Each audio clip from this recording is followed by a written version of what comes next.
Assalamualaikum warahmatullahi wabarakatuh. Perkenalkan, nama saya Muhammad Jasir Yusuf, NPM 2014-40-2024. Akan menjelaskan tentang keefektivitasan untuk waktu luang. Oke. Yang pertama yaitu tipsnya itu tetapkan tujuan yang spesifik dan jelaskan.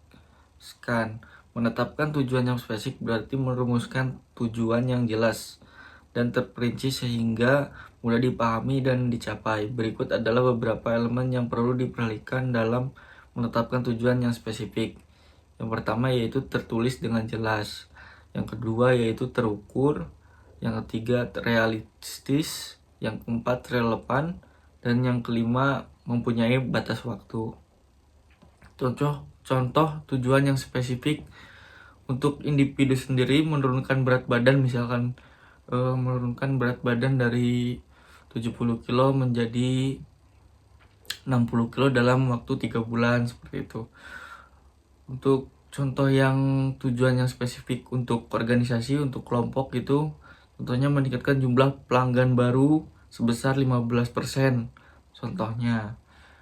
Lalu tips yang kedua yaitu membuat daftar tugas dan memprioritaskannya adalah langkah penting untuk mengelola waktu dan sumber daya secara efektif. Berikut adalah langkah-langkah yang bisa diikuti.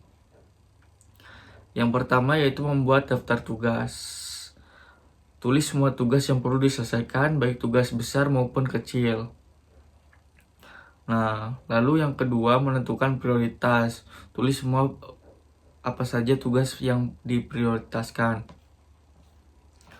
Lalu contohnya yaitu langsung buat jadwal harian. Contohnya pagi misalkan jam 8 sampai jam 10 menyelesaikan laporan bulanan misalkan.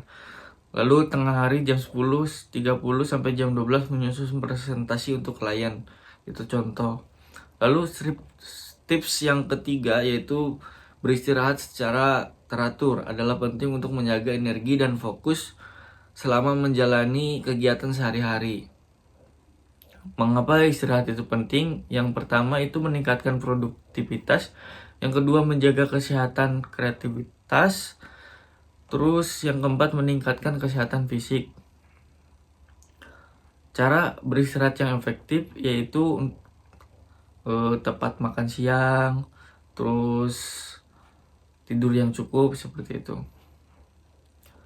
Terus kalau kamu punya hobi, silakan melaksanakan hobi, aktivitas olahraga atau apa gitu.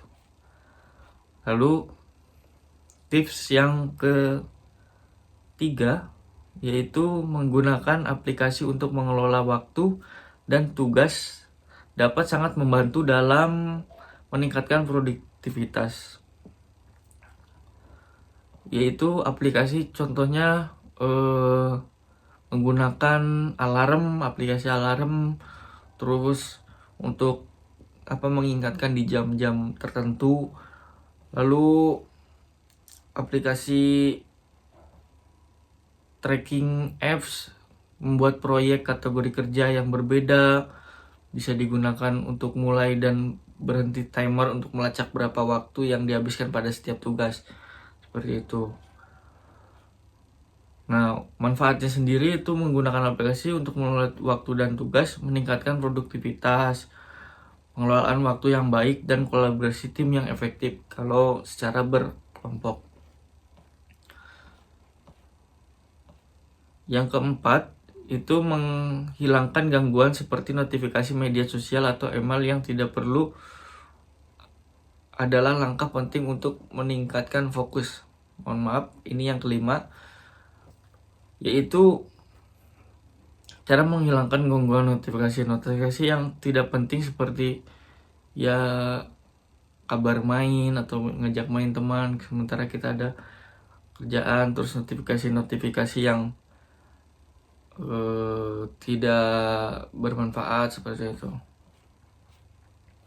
Nah, seperti itu ya anak-anak. Manfaat menghilangkan gangguan notifikasi itu meningkatkan konsentrasi kita terhadap kegiatan yang kita laksanakan seperti itu. Terus waktunya lebih efisien ketika kita mengerjakan sesuatu. Lalu kualitas kerja yang baik. Dengan menerapkan strategi-strategi ini, Anda dapat menciptakan lingkungan yang lebih produktif dan mendukung fokus yang lebih baik, sehingga meningkatkan efisien dan kualitas kerja. Baik, mungkin selanjutnya ice breaking dahulu.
Ya, mungkin itu saja. Assalamualaikum warahmatullahi wabarakatuh.